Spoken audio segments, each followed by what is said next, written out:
Hello and welcome to the hottest podcast in Terraflow right now, man. I'm your host, Shamba-Rio, and tonight we're shooting live at Dijong Lifestyle. So not only are we at Dijong, but we got the owner of Dijong, Mr. Lekoko Jacob. How are you, mister? I'm fine, my brother. How are you? I'm good. So for people who don't know you, who is Lekoko Jacob? I can't describe myself in many ways because I hardly say a lot. Lekoko is just Lekoko. He's a simple man made by the Society of Teflop. I'm a product of University of Limpopo. And like many, I even found myself based here. So I'm integrated in the community. I'm just Lekoko. So you were born and bred in Teflop? Originally, I'm from Jane Fest. Mashallah. From Jane Fest. So, like many who came to TEF, I studied my BCom economics, did my honors. Then when I graduated, I ventured into business. So I think that's what gave birth to the idea of Dijong. So like based on your upbringing and the man that you are now, how did you think it influenced you in terms of the man you become? Well, I'm from a humble beginning. You know, my upbringing is just like any other upbringing in black households. Strict parents, you know, Christian background. We're told what not to do and what to do, and we're taught about what is the generally acceptable behavior in society. So you must treat people with respect. You must not engage yourself in wrong activities, drugs, and other things. So I think that upbringing alone shaped me to the kind of person that I am now. So you were born in a Christian family? Christian family, strict Christian values. My grandfather was a deacon in the church, so it was a must. Every Sunday you have to have a valid reason why are you not going to church. You have to go to church every Sunday. So I think that type of upbringing shaped me into the person that I am. All right. So like, how did the idea of Dijong come about? Well, originally this establishment was supposed to be a bookshop. What? Yeah, it was supposed to be a bookshop, so it was fitted with everything. We even bought books, we installed. So we were supposed to study here? Yeah, you were supposed to buy books and your gadgets, because back then, you remember there was a thing called Fundi. Fundi, I remember Fundi back in the day. So people would purchase their books via Fundi and stuff. So because we saw that there was a market available for us to also be book distributors so we joined. So I think a month before we were supposed to open, there was an announcement by the minister that money will be given directly to students and they will use it upon their discretion, like directly into their account. So we operated for a month and no one was coming to buy books, unfortunately. So we ran for another month, and that's when we saw that, look, it's not viable, because we're not even operating enough to cover our overheads. So it means we're taking out money from our pockets and then having to pay sustain rent the and business, things, rent and other things. So that's when we sat with my guys one day. We were blooming, I think, on campus. I think I was doing my master's then. So this whole idea started when you were still in campus? Yeah, I was doing my master's. So of which I had to recuse myself from the program because of commitments, business, otherwise. So we sat and decided that, look, man, there's no place where we belong, especially us. I was looking at my immediate friends, because we always at the parking lot, and then we'd have drinks.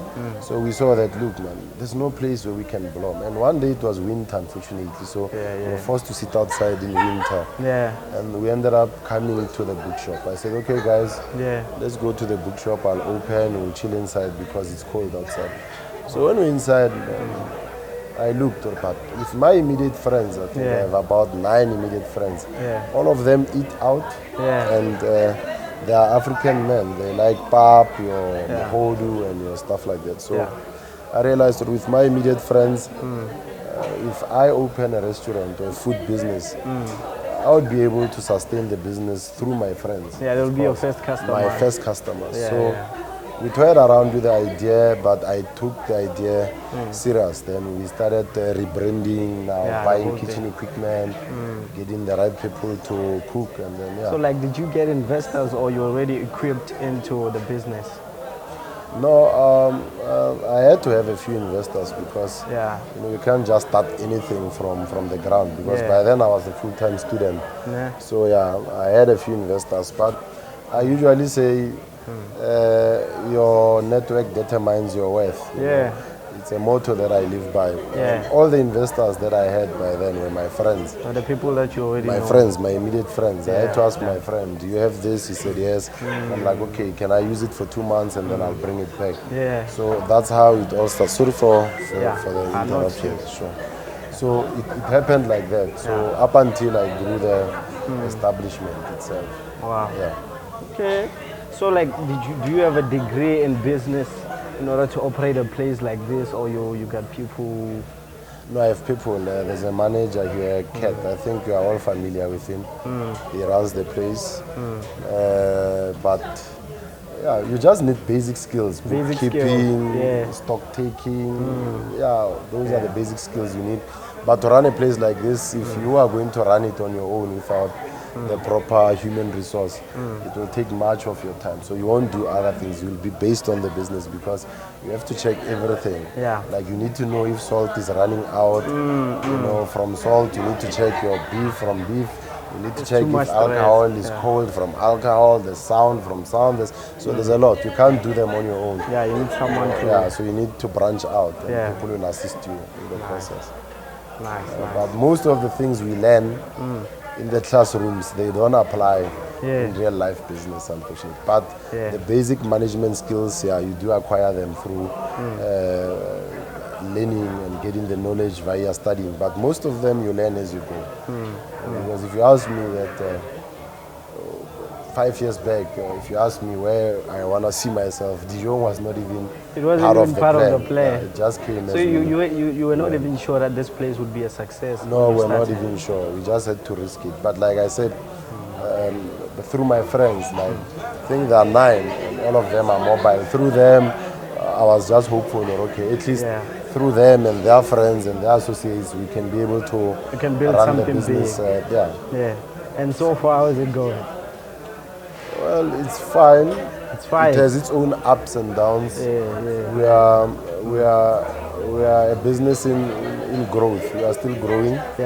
We are not yet where we want to be. But I think through your support, we will get there. Because also, we must not be complacent. You know, once you establish a business and you have one fixed model and it works, you end up being complacent. You don't develop yourself. You don't offer something new to your customers. You end up now losing touch. You have to always be innovative. You know.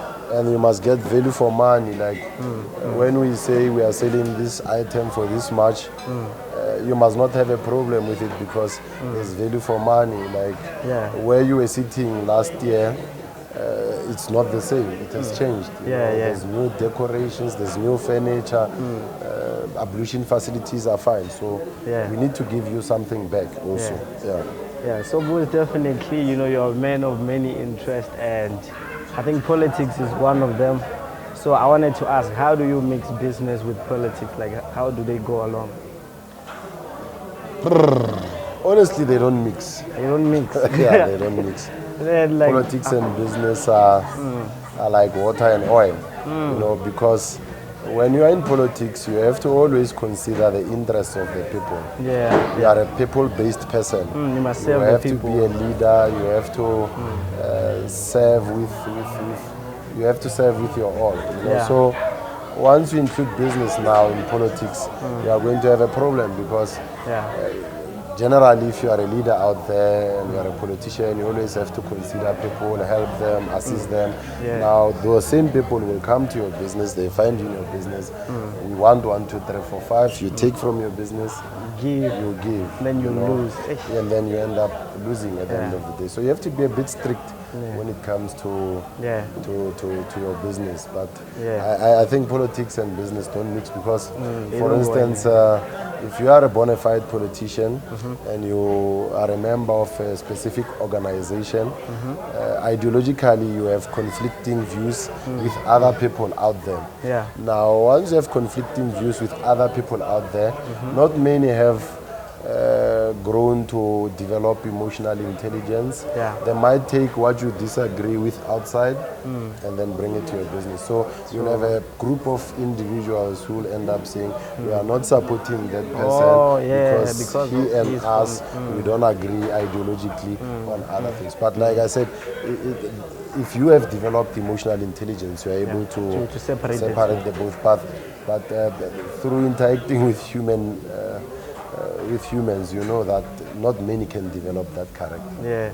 So usually you'd rather leave politics aside, focus on the business side.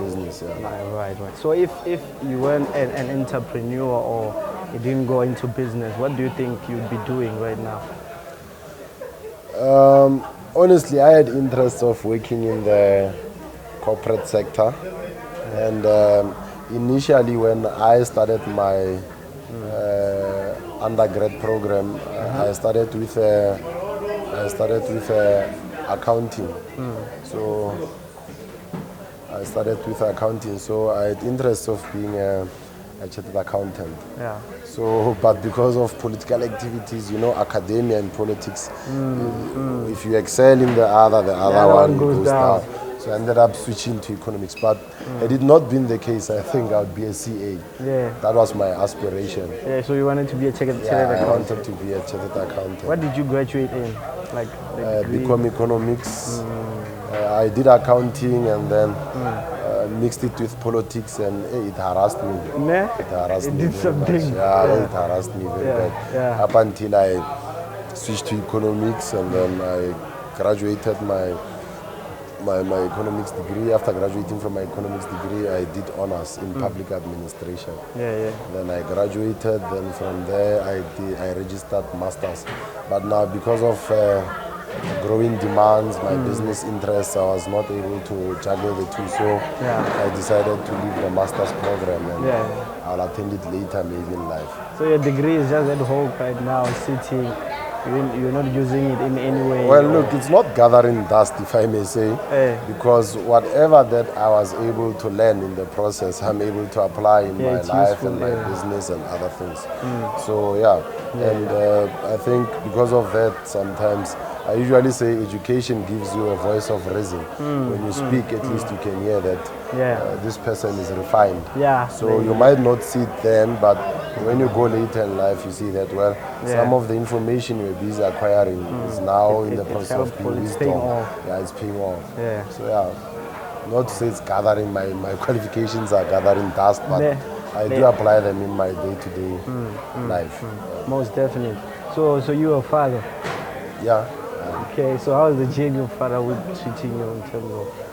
Well, the journey of fatherhood is quite demanding, especially these days, because, you know, most of us grew up with fathers. We did not grow up with dads, you know, and our line of business requires that we have to always be attentive to the business needs, and at the same time, you might be compromising the time that you have to spend with your kids. Son, because like speak about late nights, you know, on weekends we come back late because of places like this, but during the week also you are busy working on other things.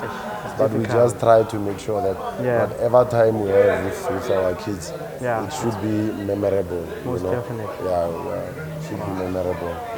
But I'm not doing enough as I wish I could. But you wish you could do more. I wish I could do more. But you're busy. If you do more spending time with the family, now you are losing on other things. On the other side, at the same time, your family must eat, you know.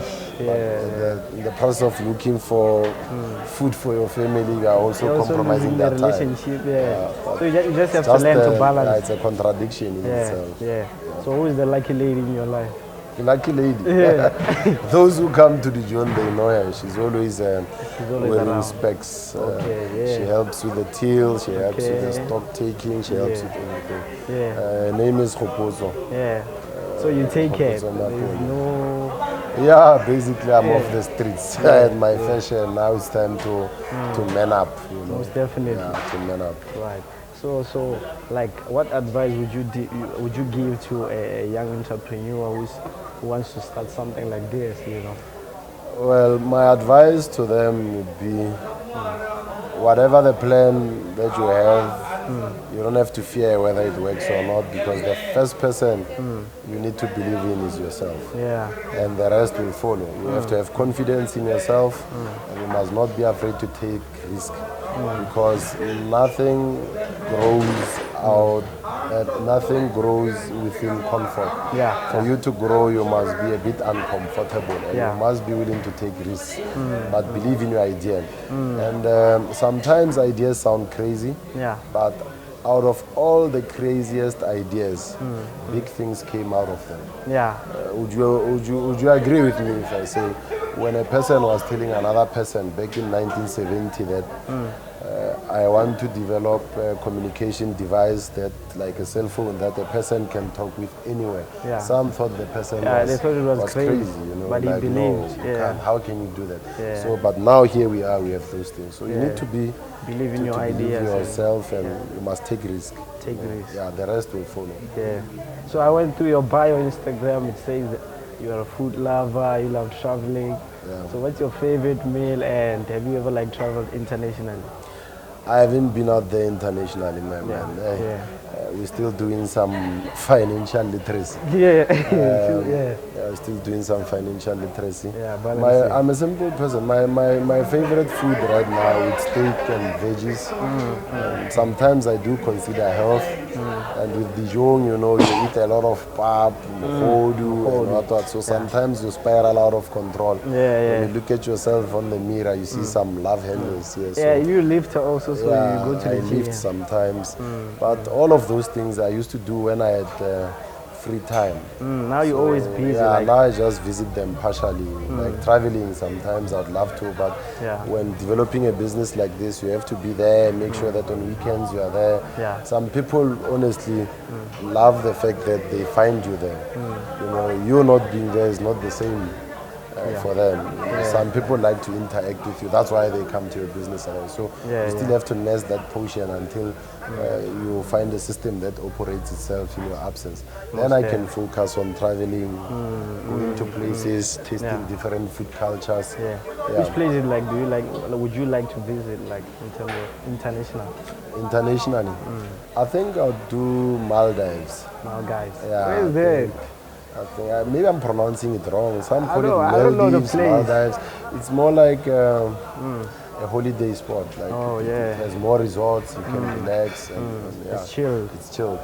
Because I think sometimes after working very hard, you just need peace of mind. You just need to chill. So if you go to places like your Dubai, your America, you might relax, but there's quite a lot of things happening. You might be active in the process and not enjoy the holiday part of things. Okay, nice.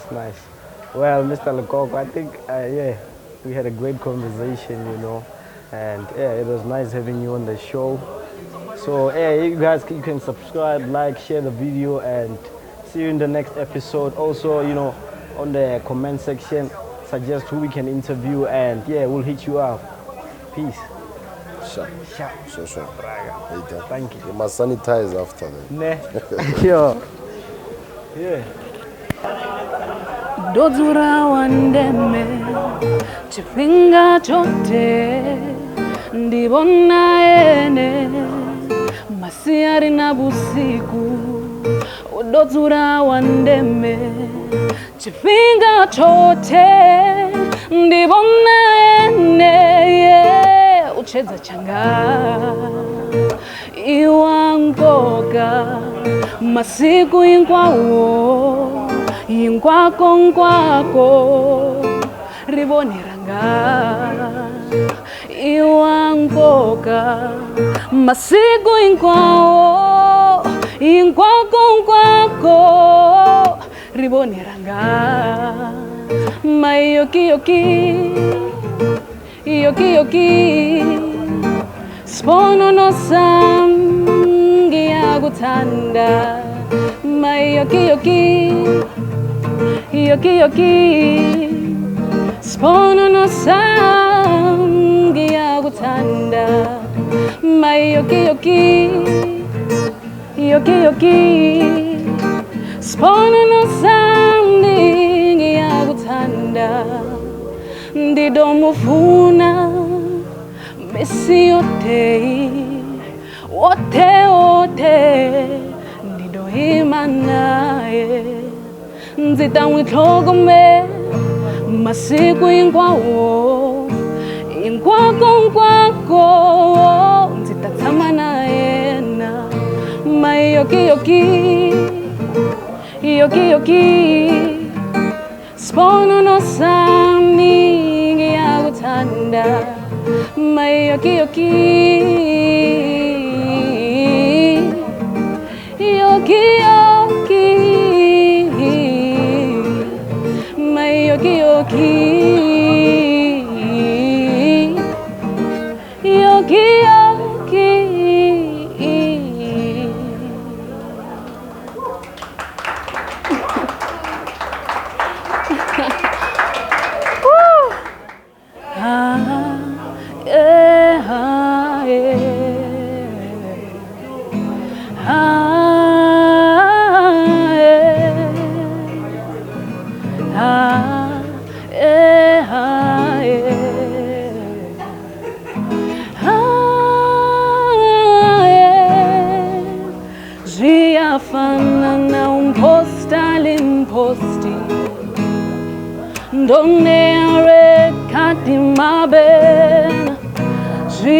Fana na imposti Donne recadima ben Shafana non posta ngani post Mina zingige recadima ben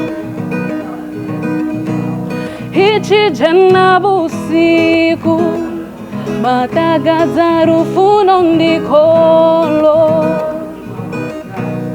Hichi jena busiku Matagazaru funo dingwana Hichi jena busiku Matagazaru funo dikolo Posta mabenagiti posta Maungafuni hamba Posta mabenagiti posta Maungafuni hamba Posta mabena Maungafuni hamba Posta mabena Maungafuni hamba Yo. Ladies and gentlemen, what an amazing performance by Shaun. Yo, Miss, I think you're quite talented. Thank you. And yeah, so where can the people get you, your socials? Social media, Facebook it's hlamy C, Instagram is hlamy_ZA. On Facebook, I said Facebook already. On YouTube it's hlamy C, and that's it. Yeah. Yo, man, listen. Flop's hottest podcast. We here. We got talent. You can see. So shout out next time. We'll see you in the next episode, man. Peace.